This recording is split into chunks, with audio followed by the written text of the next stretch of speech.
4.5 inches of rain falls on New York, and the city is at a standstill from 3 o'clock to 6 o'clock. It hits at rush hour. Thousands are marooned in office buildings. There's extensive flooding of the streets and in basements.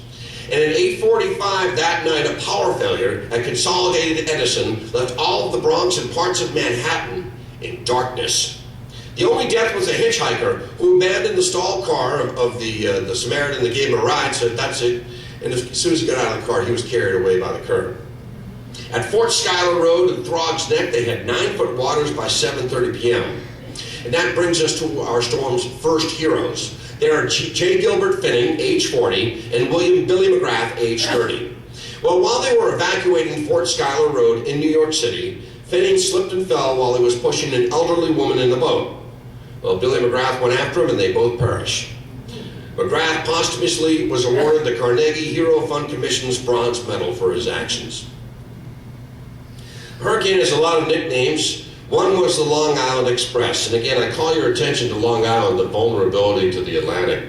You know, wide open coastline, and get this portion is called Fire Island here, could easily be breached. Long Island was devastated, as shown in these photographs here. Trees knocked down. And then that motive of selfishness. Some wealthy homeowners forced their servants to remain in their mansions and cottages while they evacuated, sealing their fate.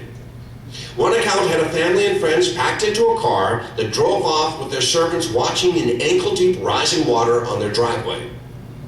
Some pets and horses were left behind to fend for themselves and subsequently drowned in the storm surge. After a tree fell on his brand new car, a man on Long Island frantically shook a police officer saying, "That car's brand new. Who can I sue? Who can I sue?" Of course, there was substantial looting. East Hampton, New York. The ground around our house had become so soggy from the rain that nearly all of our trees had been uprooted. Here's a devastated village in southern Long Island. West Hampton, Long Island. 153 of 179 houses destroyed. 28 dead, 4 went missing. Trees fell like 10 pins along the highway. This is the Long Island Expressway. Bridgehampton, New York. Something out of The Wizard of Oz. You look to see if there's the Wicked Witch's feet are sticking out from underneath that. That house has just collapsed. Sadly, of the estimated 2 billion trees that were lost in the Northeast, 3,500 trees were lost in the Bridgehampton, Sagaponack, and Hayground area alone in New York. The elms and locusts that formed a half-mile-long arch over Main Street had been planted before the American Revolution and can still be seen in the canvases of many important artists. When the storm was gone, 42% of the Main Street elms were gone forever. It's not a beach with seaweed on it. That's a neighborhood. That's Nassau, Long Island. Again, these were the times where you built right up to the water's edge. It would always be there. There would be no flooding. Dune Deck, Bayside, New York. Look at the crushed cars here. The ocean-torn inlet between West Hampton Beach and Quogue, 400 feet wide and 20 feet deep. Waves broke on lawns 1 mile inland. Fire Island, Long Island, 6 miles south of Bayshore, across Great South Bay. Saltaire lost 125 houses. Kismet and Fair Harbor lost 91 houses. Oak Beach, 29 houses. And Ocean Beach and Point of Woods sustained severe damage. Fire Island, New York. Over 200 homes had been perched on these sand dunes 20 feet high. 200 homes, right there you just see one knocked off its foundation. A sand dune today. Frederick Foster Durham, he's 54 years old, the vice president of Fulton Trust Company. Well, he's on a New York train marooned in Warwick, Rhode Island. His usual 15-minute trip took 2 hours, and he got home by 8 o'clock that night.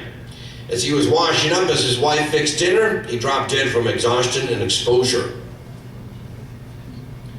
Have you seen my mummy? At Saltaire, the morning after the storm, a young blonde girl sat on a box. As Chief Assistant District Attorney Lindsay Henry arrived, she asked, "Could you assist us in the search for a body?" "Of course, little girl. Whose body is it?" She shut her eyes tightly and sadly said, "My mother's." Some heroes. West Hampton Police Chief Stanley Teller and Officer Tim Robinson saved 17 people. Halfway across the West Bay Bridge, they abandoned their cruisers and waded and swam the rest of the way. They saved a helpless woman and her 3 children in deep water on Dune Road, and they led 17 people onto the roof of a house. A huge wave swept the house off of its foundation, and 3 hours later, all 17 landed quogue safely, having crossed the bay. No lives were lost. Now I want to tell you a personal account, the flight of the Burghards. George and Mabel Burghard, along with their fox terrier Bitsy and their cocker spaniel Peter, with their caretakers Carl and Selma Dalen, rented a cottage. The cottage was 75 feet from the top of a 9-foot sand dune, 100 feet from Dune Road, and 75 feet from the Coast Guard station. The distance to the water's edge was 200 feet. The neighbors, though, had a 30-foot cabin cruiser that was moored to a dock between the houses. And take you through hour by hour. 10 o'clock in the morning. The wind is strong from the north and it's overcast with drizzle and heavy seas. An hour later, at 11 a.m., the wind shifted to the east and then to the northeast at gale force. Mr. Dalen, the servant, reports that water is bubbling through the concrete floor of the garage. He thought that the water would be fresh water from the bay. He tastes it. It's salty. Meanwhile, Mabel goes upstairs and puts on her swimsuit. Noontime. The neighbor's boat is drifting. Burghard calls Chief Boatswain's mate James Ketchum at the Merchants Coast Guard station. He's 3 miles to the west of their location and he says, "I'll be right down." 1 o'clock. Radio station WESF broadcasts, "We interrupt this music for a special news report. The West Indies hurricane is now in the mid-Atlantic." Wrong. It was right on top of them. Electric power was still on. Half hour later, at 1:30 p.m., their friend Bill Ottman calls and says, "Hey, my garage just got blown into the bay." 2 o'clock. 90-mile-per-hour winds were shifting to the east, and the water's now 2 feet deep in the garage. Mabel is sewing in the sunroom with her back to the bay windows when Mrs. Dalen politely suggests her to change her seat. Just as she does, the window blows out with glass shards shot everywhere. At 2:30 p.m., the wind and rain intensifies, and the bathhouse is swept away. Outdoor plumbing in those days. At 3 o'clock, Burghard tells Mr. Dalen to pack up all the clothes and move to the 3rd floor. 10 minutes later, 3:10, a wave breaks through the back door and sweeps Dalen right off his feet. At 3:30, John Avery, a Coast Guardsman, comes across the meadow. "Let's get moving quick, people. No time to lose. Let's go." High tide was due at 6:10 p.m. Burghard stuffs his tennis tickets for the match at Forest Hills the next day into his pocket. 4 o'clock, Mabel Burghard picks up Peter and George picks up Bitsy, their dogs. The Dalens are much older than the Burghards and they seem to be dilly-dallying. The wind now is up over 100 miles per hour and they've got a half-mile walk to the bridge across the bay. Avery's saying, "Come on, let's hurry up." Mrs. Dalen's nearly being dragged by Coast Guardsman Avery. And old Carl clings to the fence post back down on the driveway as the group moves down the road. Now remember, if you're walking into 100-mile-per-hour headwinds, that'll tire up pretty quickly. You have to be in real good physical condition, and I don't know many, maybe some extreme athletes that could face this, but it's very, very tiring, very, very dangerous. So Carl just sits down to get his breath on the fence. He's exhausted, his head's down, and now he's lagging 75 feet behind the group. And he can't hear their call due to the wind. Mrs. Dalen is now hysterical for her husband, and do you blame her? The wind suddenly shifts to the southeast at 110 miles per hour, and 50-foot breakers roar over the sand dunes. Flotsam drifts by in the raging sea torrents, and there's a boat tied to the dock, and the group quickly moves towards it. At 4:15 p.m., with a sickening crash, the Coast Guard station hits the bay and smashes to pieces.